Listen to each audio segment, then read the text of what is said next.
5 বছরের মধ্যে ইউরোপীয় ইউনিয়ন বা ইউভুক্ত দেশগুলোতে রাশিয়া আক্রমণ চালাতে পারে বলে হুঁশিয়ারি দিয়েছেন ব্লকটির প্রতিরক্ষা কমিশনার আন্দ্রিয়াস কোবেলিয়াস।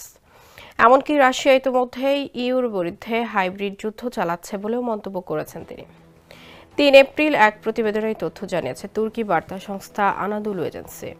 ইউরোপীয় ইউনিয়নের প্রতিরক্ষা ভবিষ্যৎ নিয়ে ওয়ারশোতে অনুষ্ঠিত ইউ নিরাপত্তা ফোরামে বক্তৃতা দিতে গিয়ে আন্দ্রিয়াস কোবেলিয়াস যুক্তি দেন, রাশিয়া ইতিমধ্যে ইউ ব্লকের বিরুদ্ধে হাইব্রিড যুদ্ধ চালাচ্ছে।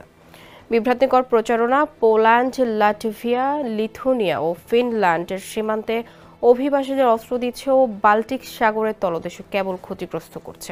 স্যান্ডেলিনা সো, রূপচর্চায় আভিজাত্য। সব ন্যাটোভুক্ত ইউএর দেশগুলোর মিলিত অস্ত্রের চেয়েও রাশিয়া বেশি অস্ত্র উৎপাদন করে।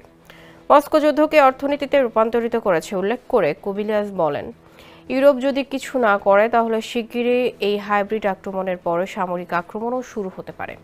তিনি আরও বলেন, রুশ প্রেসিডেন্ট ভ্লাদিমির পুতিন সামরিক শক্তি ব্যবহার করতে প্রলুব্ধ হতে পারে। গোয়েন্দা সংস্থাগুলো তথ্য মতে রাশিয়া 2030 সালের মধ্যে ন্যাটোর সম্মিলিত আত্মরক্ষা নীতি আর্টিকেল 5কে চ্যালেঞ্জ করার জন্য প্রস্তুত হচ্ছে। 5 বছর বা তারও কম সময়ের মধ্যে দেশটি এক বা একাধিক ইউভুক্ত দেশে আক্রমণ চালাতে পারে।